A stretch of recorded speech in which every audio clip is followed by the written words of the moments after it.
Question 8. Find the coordinates of the orthocenter of the triangle whose vertices are A, B, C. तर इथे आपल्याला coordinates काढायचे ऑर्थोसेंटरचे आणि त्रिकोणाचे शिरोबिंदू आहेत A, B, C आणि त्याचे निर्देशक दिले आहेत, कोऑर्डिनेट्स दिले आहेत. त्यावरून आपल्याला इथे ऑर्थोसेंटर ह्या पॉइंटचे कोऑर्डिनेट्स काढायचे, निर्देशक काढायचे आहेत. What is orthocentre of a triangle? Orthocentre of triangle is a point where all three altitudes of the triangle meet. म्हणजे त्रिकोणाच्या तिन्ही उंची ज्या बिंदूमध्ये छेदतात त्या बिंदूला काय म्हणतात? तर ऑर्थोसेंटर असे म्हणतात. अल्टिट्यूड्स म्हणजे काय? त्रिकोणाची उंची. आता त्रिकोणाला 3 शिरोबिंदू आहेत, तर 3 शिरोबिंदूपासून समोरच्या बाजूवर जर आपण लंब काढला त्यालाच आपण उंची म्हणतो. त्या सर्व उंची त्रिकोणाच्या त्या 3 उंची, त्या 3 altitudes when passing through one point, that point is called orthocentre point. And for acute angle orthocentre is inside the triangle. म्हणजे लघु कोणासाठी ऑर्थोसेंटर पॉइंट हा त्रिकोणाच्या मध्ये असतो. For an obtuse triangle orthocentre is outside the triangle. म्हणजे विशाल कोन त्रिकोणासाठी ऑर्थोसेंटर is outside म्हणजे त्रिकोणाच्या बाहेर असतो. And for right angle the orthocentre is at vertex of the right angle. आणि काटकोन त्रिकोणासाठी ऑर्थोसेंटर हा व्हर्टेक्स जो राईट अँगल आहे, जिथे राईट अँगल तयार होतो, काटकोन तयार होतो, तिथे त्या बिंदूवर ऑर्थोसेंटर पॉइंट असतो. आता इथे त्रिकोणाचे शिरोबिंदू दिलेत A, B, C, त्याचे निर्देशक आहेत. तर आता हा आपण त्रिकोण इथे कोऑर्डिनेट सिस्टीमवर काढू. X axis, negative x axis,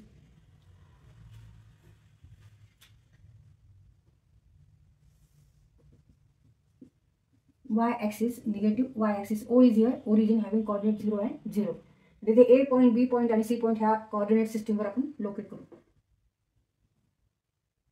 7 1 2 3 4 5 6 7. तिथे जास्तीत जास्त मोठा x कोऑर्डिनेट आहे 7 म्हणून आपण 7. नंतर y कोऑर्डिनेट 6 1 2 3 4 5 6 6. नंतर -1 -2 -3 y कोऑर्डिनेटवरचे -1 -2 -3. तर इथे आपण हे पॉइंट लोकेट करू. A पॉइंटचे कोऑर्डिनेट्स आहेत 3 आणि -2 3 अँड -2 2 y ॲक्सिसवर -2 -1 आहे, हा -2. तर इथे A पॉइंट हा इथे आहे. A point having coordinates 3 and -2. आता आपल्याला B पॉइंट लोकेट करायचा आहे. त्याचे कोऑर्डिनेट्स आहेत 7 आणि 6. 7 हा x कोऑर्डिनेट म्हणजे x ॲक्सिसवर आणि 6 हा y ॲक्सिसवर आपल्याला बघायचा आहे. तर इथे x ॲक्सिसवर 7 आणि y ॲक्सिसवर 6.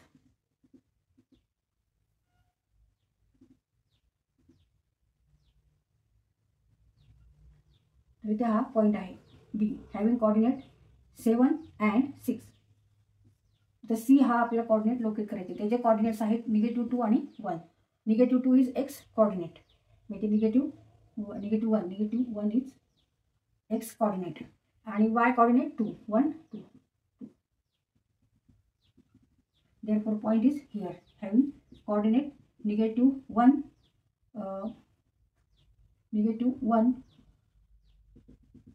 and 2. इथे -1 आहे आणि -2 आहे. तर इथे हा पॉइंट आहे, इथे हा पॉइंट आहे, इथे हा पॉइंट. 3 पॉइंट आहेत, 3 बिंदू आहेत. ते आता आपण एकमेकांना जोडू.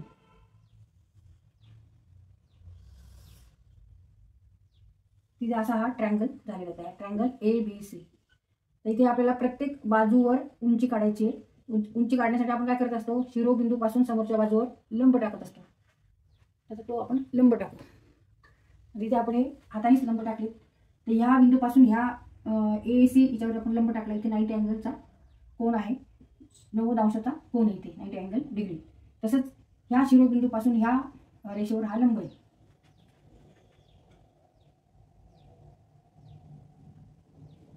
आणि तसंच ह्या शिरोबिंदूपासून ह्या रेषेवर हा लंब आहे. आणि इथे हे तिन्ही लंब जे तिन्ही उंची आहेत ह्या पॉइंटला छेदतात, त्या पॉइंटला काय म्हणायचं? ऑर्थोसेंटर. आणि हे काय आहेत? हे सगळे हे अल्टिट्यूड्स आहेत. हे सगळे तिन्ही अल्टिट्यूड्स आहेत. तर इथे आपल्याला ह्या ऑर्थोसेंटरचे काय काढायचे? कोऑर्डिनेट्स काढायचे आहेत. म्हणजे कुठे तो लोकेट आहे त्याचा x कोऑर्डिनेट आणि y कोऑर्डिनेट, x कोऑर्डिनेट आणि y कोऑर्डिनेट आपल्याला फाइंड आउट करायचं आहे. आणि आपल्याला प्रश्नामध्ये काय दिलेलं आहे? क्वेश्चनमध्ये काय दिलेलं आहे की ABC these are 3 vertices of a triangle आणि त्याचे कोऑर्डिनेट्स दिलेले आहेत, निर्देशक दिलेले आहेत. त्यावरून आपल्याला ते, तर इथे आपण ह्या पॉइंटला P हे नाव देऊ. P is orthocenter of the triangle.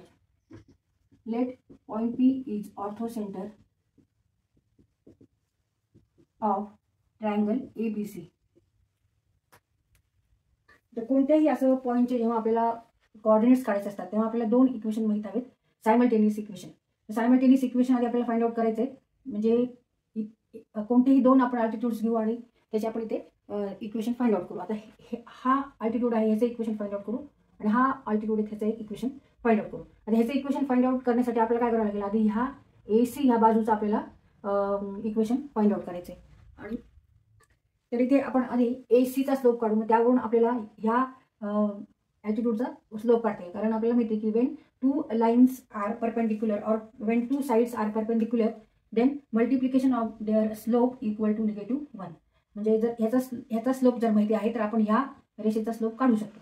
कारण ह्या दोन्ही रेषा एकमेकींना कशा आहेत, परपेंडिक्युलर आहेत, 90 डिग्रीचा इथे अँगल आहे. त्यामुळे आपल्याला ह्या रेषेचा स्लोप मिळणार आहे, ह्या अल्टिट्यूडचा स्लोप मिळणार आहे. आणि हा अल्टिट्यूड ह्या पॉईंटमधून जातो. म्हणजे इथे आपल्याला कॉर्डिनेट्स पण माहिती आणि रेषेचा स्लोप पण माहिती. नंतर आपण इथे स्लोप पॉईंट फॉर्म इक्वेशन वापरायचं, y - y1 equal to m in bracket x - x1. मग m काय आहे तर ह्या अल्टिट्यूडचा स्लोप घ्यायचा आहे आणि x1 आणि y1 काय घ्यायचे तर हा जो अल्टिट्यूड आहे हा कोणत्या पॉईंटमधून जातोय तर B पॉईंटमधून तो आपण इथे ड्रॉ केलेला आहे. म्हणजे B पॉईंटचे निर्देशक आपल्याला माहिती आहेत, म्हणजे 1 पॉईंटचे कोऑर्डिनेट्स आपल्याला माहिती आहेत. मग त्यावरून आपण इथे x1 आणि y1 इक्वल टू 7 आणि 6 असं घ्यायचं आणि इक्वेशन तयार करायचे. मग ह्या अल्टिट्यूडचं आपल्याला इक्वेशन मिळेल. तसंच अजून एका अल्टिट्यूडचं असंच इक्वेशन तयार करायचं. मग दोन सायमल्टेनियस इक्वेशन वरून आपण x आणि y काढू शकतो. कारण जेव्हा दोन्ही रेषा दोन्ही अल्टिट्यूड्स जिथे छेदतात म्हणजे तो पॉईंट कॉमन आहे दोन्ही अल्टिट्यूडसाठी, म्हणून आपण इथे ते दोन इक्वेशनचा वापर करून x आणि y काढू शकतो. Because coordinates of that orthocentre point satisfies both equations. इथे आपण दोनच फक्त अल्टिट्यूड घेणार आहोत. इथं BM नाव देऊ, इथे ह्या पॉईंटचं BM नाव देऊ आणि हा अल्टिट्यूड देऊ, इथे N नाव देऊ. म्हणजे आपल्याला स्लोप आधी BM आणि CM ह्याचे स्लोप काढायचे. त्याच्यासाठी आता आपल्याला आधी त्याची जी अपोजिट साईड आहे या वर्टेक्सची याचं आपल्याला आधी स्लोप काढायचं. मग slope of BM is altitude perpendicular on AC. BM perpendicular on AC. Slope of AC equal to A चे कोऑर्डिनेट्स आहेत 3, -2 इक्वल टू आपण याला x1, y1 देऊ. आणि C चे कोऑर्डिनेट्स आहेत -1 आणि 2, ह्याला आपण x2, y2. आणि फॉर्म्युला काय वापरायचा आपल्याला, y2 - y1 divided by x2 - x1. y2 आहे 2 आणि y1 आहे -2. x2 - x1 -1 - 3. 2 negative become positive and -1 -3 means here 4 divided by -4 means -1. Slope of AC equal to -1 and BM is perpendicular on AC. Here altitude BM perpendicular on side AC. Therefore slope of BM equal to reciprocal of slope of AC, that is 1. Reciprocal is 1, positive 1. इथे आपल्याला 1 हा slope घ्यायचा आहे. -1 चा reciprocal number 1 आहे आणि इथे आपण फॉर्म्युला कोणता वापरला, m1 × m2 इक्वल टू -1. जर एक स्लोप -1 असेल तर दुसरा स्लोप आपल्याला काढायचा आहे. तर m2 equal to -1 divide by -1 means 1. या पद्धतीने आपण काढलेले. आता स्लोप माहिती आहे आणि हा अल्टिट्यूड ह्या पॉईंटमधून जातो, म्हणजे एक पॉईंट पण माहिती आहे 7 आणि 6 आणि टेक हिअर x1 आणि y1 आणि slope 1 and use formula point slope form y - y1 equal to mx - x1. y minus y1, y1 is here 6, m is 1 and x minus x1 is 7. X minus 7, y minus 6 is x minus y equal to -6 plus 7 means 1. Therefore x minus y equal to 1. Equation first. आता equation second काढायचं आपल्याला. आता आपण इथे हा altitude घेऊ. This altitude is perpendicular on side AB. आधी AB चा स्लोप काढू. x minus y equal to 1. Equation first. आता स्लोप काढायचा आपल्याला. आधी AB चा slope here altitude CN perpendicular on side AB. Slope of side A B equal to use your formula y2 minus y1 divided by x2 minus x1. आणि ए आणि बीचे coordinates घ्यायचे. एचे coordinates काय आहेत 3 आणि -2 आणि बीचे कॉर्डिनेट्स आहेत बीचे कॉर्डिनेट आहेत 7 आणि 6. याला आपण कन्सिडर करू x1 y1 x2 y2 आणि या फॉर्म्युला तिथे ठेवायचा आपल्याला. y2 minus y1 6 minus 2 7 x2 minus x1 7 minus 3 negative become positive and 7 minus 3 4 6 plus 2 8 divided by 4 means 2. The slope of side AB equal to 2. आता AB साइडचा स्लोप माहिती त्याच्यावर जो perpendicular आहे अल्टिट्यूड CN त्याचा स्लोप काय येणार आहे reciprocal of slope of side AB. Therefore first we write here CN is perpendicular on AB. Therefore slope of CN equal to reciprocal of side of AB. Slope of side of AB that is -12. तिथे आपल्याला slope माहित झालेला आहे CN चा. CN या अल्टिट्यूडचा slope माहिती आणि हा अल्टिट्यूड ह्या पॉइंट मधून जातो C पॉइंट मधून. मग C चे कोऑर्डिनेट आहेत -1 आणि 2. त्याला आपण कन्सिडर करायचं x1 आणि y1 आणि ते m स्लोप घ्यायचा आहे half -12 and put this in this formula slope point form. Y minus y1 is here 2. M is -12. X minus x1 is -1 means -12. X plus 1 negative become positive. Y minus 2. आता हे आपण solve करू. इथे cross multiplication करायचे 2 नी या दोन्ही टर्म्सला multiply करायचे आणि -1 नी या दोन्ही टर्म्सला मल्टिप्लाय करू. Sorry 2y minus 4 2 into 2 4 equal to -1 into x -1 into +1 means -1. मग आता ह्या दोन्ही टर्म आपण ही टर्म आपण इकडे घेऊ x टर्म. मग पॉझिटिव्ह होणार x plus 2y equal to -1 आणि ही टर्म इकडे म्हणजे +4 बिकम हिअर 3. मग x plus 2y equal to 3 हे second equation. x plus 2y equal to 3 second equation. तर असे आपण 2 इक्वेशन फाइंड आउट केलेत. ह्या 2 इक्वेशन वरून आपल्याला x आणि y ची व्हॅल्यू काढायची आहे. x and y are nothing but here coordinates of orthocentre point because these two altitudes are intersect at this point.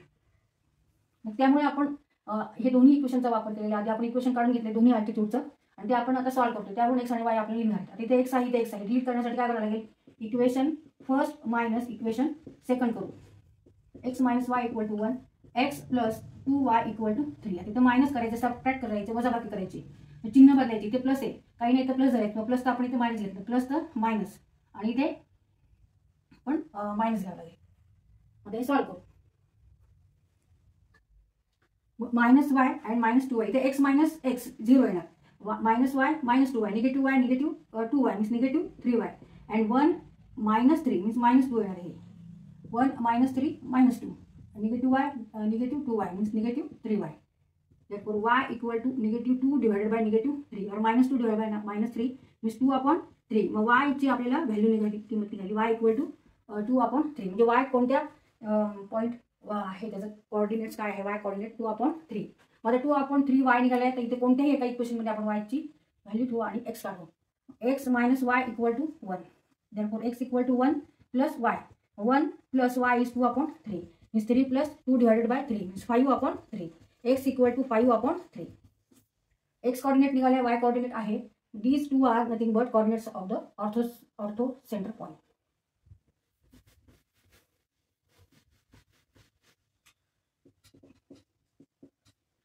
Therefore coordinates of the orthocenter are x coordinate is here 5/3 and y coordinate is 2/3. म्हणजे ह्या ज्या ठिकाणी x coordinate 5/3 आहे आणि y coordinate 2/3 आहे त्या ठिकाणी हा ऑर्थोसेंटर पॉइंट आहे. इथे हा आहे. तर इथे आपल्याला जरी ह्याला 3 अल्टिट्यूड्स असले तरी फक्त आपल्याला 2 अल्टिट्यूड्सचाच विचार करायचा आहे. तिसऱ्या अल्टिट्यूडचा आपण इथे विचार केलेला नाहीये. फक्त ह्या अल्टिट्यूडचा आणि ह्या अल्टिट्यूडचा आपण विचार केला आणि ह्या अल्टिट्यूडचं इक्वेशन आणि ह्या अल्टिट्यूडचं इक्वेशन काढलं आणि हे ह्या बिंदूला छेदतात. इथे या दोन्ही अल्टिट्यूड्स इंटरसेक्ट होतात. ह्याचा अर्थ काय होणार आहे ह्या पॉईंटचे जे कोऑर्डिनेट्स असतील ते दोन्ही इक्वेशन काय होणार आहेत, सॅटिस्फाय करणारे. म्हणजे त्याचा एक्स आणि वाय कोऑर्डिनेट्स जर आपण दोन्ही इक्वेशनमध्ये ठेवलं तर ते सॅटिस्फाय होणार आहे. म्हणून आपण काय केलं, फक्त यांच्या आधी इक्वेशन काढून घेतले आणि ते सॉल्व्ह करून एक्स आणि वायची व्हॅल्यू काढली. आणि त्याच्यासाठी आपल्याला इक्वेशन काढण्यासाठी आधी काय करावं लागेल, त्याचा स्लोप काढावा लागला. आणि स्लोप काढण्यासाठी आपण आधी त्याच्या समोरची जी साईड आहे, म्हणजे आता ह्या व्हर्टेक्सच्या समोरची ही साईड आहे आणि हा अल्टिट्यूड आहे. मग ह्याचं इक्वेशन काढण्यासाठी आधी आपल्याला काय करावं लागेल, याचा स्लोप काढण्यासाठी ह्या रेषेचा स्लोप काढावा लागेल. आणि दिस टू लाईन्स आर परपेंडिक्युलर. मग ह्याचा स्लोप काढल्यावर ह्याचा स्लोप निघणार आहे, तर रेसिप्रोकल घ्यायचा. ह्याचा जो स्लोप आहे त्याचा रेसिप्रोकल म्हणजेच ह्याचा स्लोप येणार आहे. आणि नंतर आपण स्लोप पॉईंट फॉर्म वापरून ह्याचं इक्वेशन फाइंड आउट केलं. त्याचप्रमाणे आपण इथे सुद्धा तेच लागू केलं आणि दोन इक्वेशनवरून आपण एक्स आणि वाय कोऑर्डिनेट काढले. आणि these two x and y coordinates satisfy equation of these two altitudes.